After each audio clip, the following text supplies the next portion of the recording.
पद बदलैबे कि अपरिता षडंगी। भुवनेश्वर सांसद अपरिता षडंगी बीजेपी राजनीति में मौली जाइछन्ति। आउ आग भली राज्य बीजेपी अपरिता को नहीं चर्चा हो नहीं। सामाजिक गणमाध्यम भी अपरिता काटती कमी जाइछि।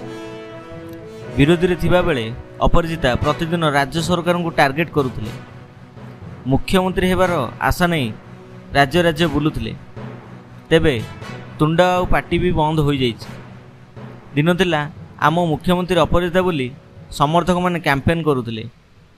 अपरिजिता तांकु मुख्यमंत्री प्रार्थी घोषणा करने ପାଇଁ समर्थन मध्य चाप पकाउथिले। हेले मोहन चरण माझी सरकार गठन करिया परे अपरिजितांकर मुख्यमंत्री हेबा स्वप्न मौली जाइछि। स्थिति एमिति होई पड़िछि जे तांकर एई स्वप्न आशा केबे पूर्ण होई परिबो नाही। काहेकि ना ओडिशार मुख्यमंत्री ए माटीर पुओ और झियो हेबे बोली प्रधानमंत्री नरेंद्र मोदी घोषणा कर सारिछन्ति। भुवनेश्वर द्वितीय थर सांसद हेबारु केंद्रमंत्री आशा मध्य बांधिथिले।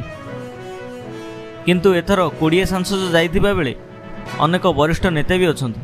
तेणु एही दफा ने नुहे आगु मोदी मंत्रिमंडल रे अपरिजिता मध्य सुजोग मिल पारिबो नाही। दरकार पड़िले राज्यसभा को जाई मनमोहन सामल भी केंद्र मंत्री होई परंती।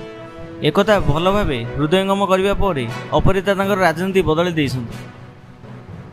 एबे से भुवनेश्वर सांसदीय क्षेत्र उपर ही फोकस करुछन्ति। गत पूर्व निर्वाचन रे अनेक बीजेपी नेता और नेत्री अपरिजिता उपर खपा थिले, जहाँकि तांकु अकल रे पकाई देइथिला।